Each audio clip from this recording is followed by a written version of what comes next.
Deuxième question qu'on reçoit beaucoup des frères et des sœurs, qu'Allah nous guide, c'est qu'avant le mariage, il y en a, ils ont fait az-zina, la fornication.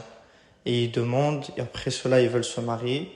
Ils demandent c'est quoi les règles, comment on fait, on est tombé dedans, on veut se marier, on veut faire les choses bien. Première chose, il faut savoir que c'est très grave. La fornication fait partie des péchés majeurs. Il y a plusieurs hadiths et des paroles de salaf qui sont venus parler de la gravité de la fornication. Enfin, le musulman et la musulmane ne doivent pas prendre ça à la légère. Et Allah subhanahu wa ta'ala a dit dans le Coran, وَلَا تَقْرَبُوا الزِّنَا. Il a dit pas ne forniquez pas, Allah subhanahu wa ta'ala. Il a dit ne vous approchez pas de la fornication. Enfin, le musulman et la musulmane doivent se préserver de toute chose qui ramène à la fornication, que c'est dans le regard, ou parler, ou al-muhim, tout ce qui nous rapproche de la fornication. Enfin, le musulman et la musulmane doivent se préserver, ils doivent craindre Allah subhanahu wa ta'ala, leur créateur. Ils doivent craindre Allah subhanahu wa ta'ala.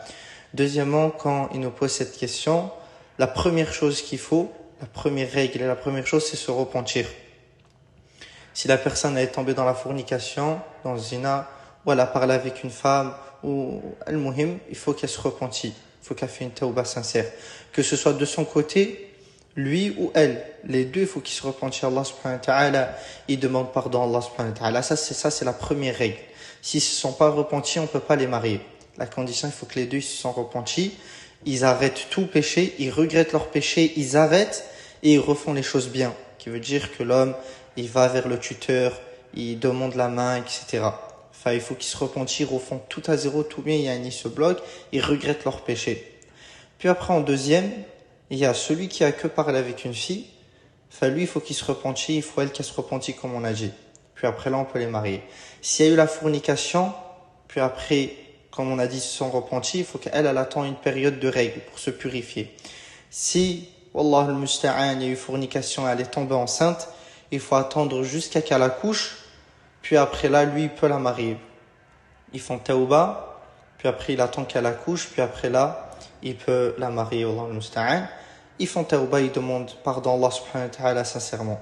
Enfin, comme on a dit, le premier, c'est demander pardon à Allah, puis les trois choses qu'on a citées juste après. Enfin, la tauba, c'est très important. Et si lui, exemple, il fait la tauba, il demande pardon à Allah pour la fornication qu'il y a eu, et elle n'a pas demandé, enfin là, on peut pas faire le contrat de mariage, ça marche pas.